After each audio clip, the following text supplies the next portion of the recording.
doing, everyone? We're going to be doing a canning series, and I kind of figured I would show you a few things right now because I mean, obviously anybody that's been canning already knows what all this stuff is, but anybody just getting into it may not have any idea what any of this is. Before we get started here, just another little thing I kind of had to show y'all here. That's what we're looking at for supper tonight. It's going to be pork carnitas. And I'm hoping I'm pronouncing that right. I'm not very good at pronouncing stuff. But Boston pork butt that we showed, in the short yesterday. Throw it in the slow cooker. A few hours on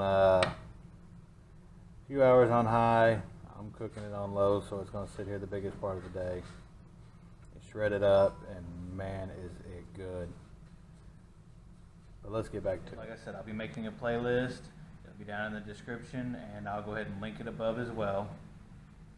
Now, one of the common tools here that I can't seem to find anywhere at the moment is what they call a bubbling tool along with the measurer on the end.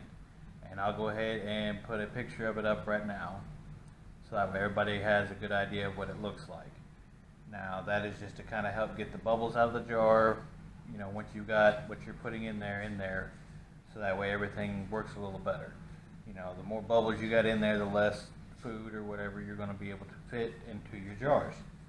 Now you can also use a butter knife. I've actually got just a single chopstick here that you can get down in there and kind of move stuff around and let all the bubbles come up.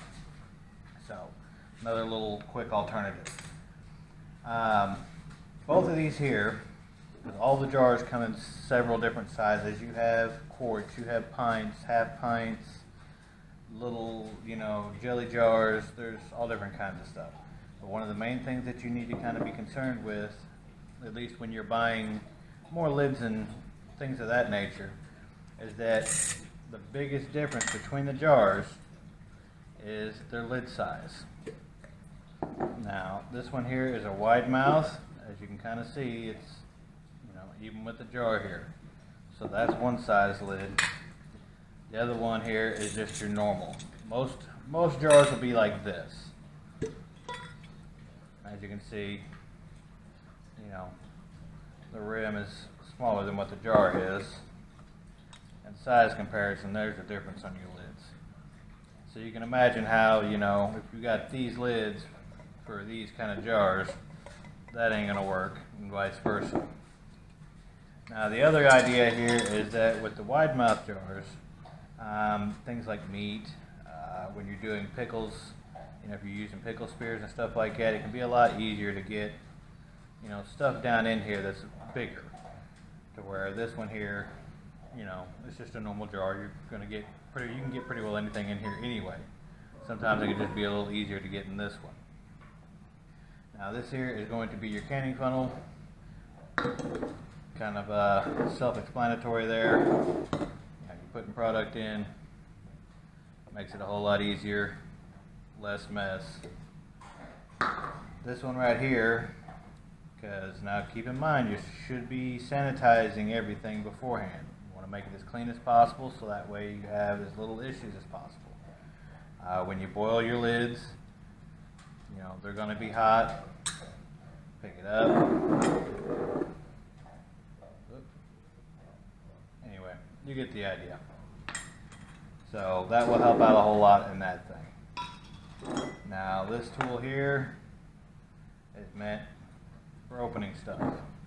Make things a whole lot easier. I've got one that I should have brought it out here, but it's older than I am. It's been around forever. It's got little grooves on the inside here instead of this coating, and it's even still got the old big wooden handles on it still. Then we've got just a set of tongs here as well, general purpose for all kinds of things, whether you're putting meat in, however you want to look at it. Now this one here you don't see very often. A lot of people think it's going to be a mallet, but it's actually really too light. I'm sure you could still probably use it for that, but when you're packing stuff in, that's actually what it's meant for. So that way it really gets down in there good. And then this one here, this is the most important when you're canning, because of course your jars and everything after processing are going to be extremely hot, and you don't want to reach down in boiling water to deal with all that mess. So quite simply, you reach down, pick it up, set it back down somewhere, saves your hands, saves a lot of time and trouble, and this here always gets a really good grip. So that way you're not accidentally pulling one out, it slips, hits the floor, and there goes however long you put into it, where the work right on out the window. My recommendation, you don't have to have all of this to really get started on something, but definitely have this one for sure. These are relatively cheap. You can find these, I could even find it in my local hardware store.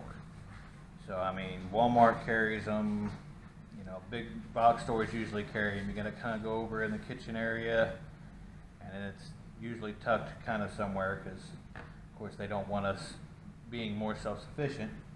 But I would recommend definitely having that one, and the funnel always makes things easier too, because I mean, it just keeps you from making a mess. Real simple cleanup on these, because these are always usually real nice plastic, and just makes everything a lot easier. But I'm gonna go ahead and we will put this into, like I said, I'm gonna make a canning playlist. We will have that. We are coming up on 700 subscribers. I do have, it is a set, no, excuse me, that these right here with the green handles came out of, still in the box. That will be going out to, well, whoever we decide. I'll link it up above here to where it's the comment video for our 700 subs. Now on that there, all the normal little rules apply. If you're overseas or something like that, because you know, Homestead Austin, everybody watches as well, so we'll get something figured out. Because I know when it comes to shipping stuff nowadays and everything, we may just have to, you know, PayPal the money over that, because I mean, they're not very expensive either. If you guys go out and look for them, I think, because I actually just picked up the box. I'm sure they're a little more expensive now, because I got the box a year ago, but it was like 14 bucks for a full set. You know, it'll really get you started well. But anyway, folks, thank y'all for watching. Check out the playlists, and y'all stay humble out there.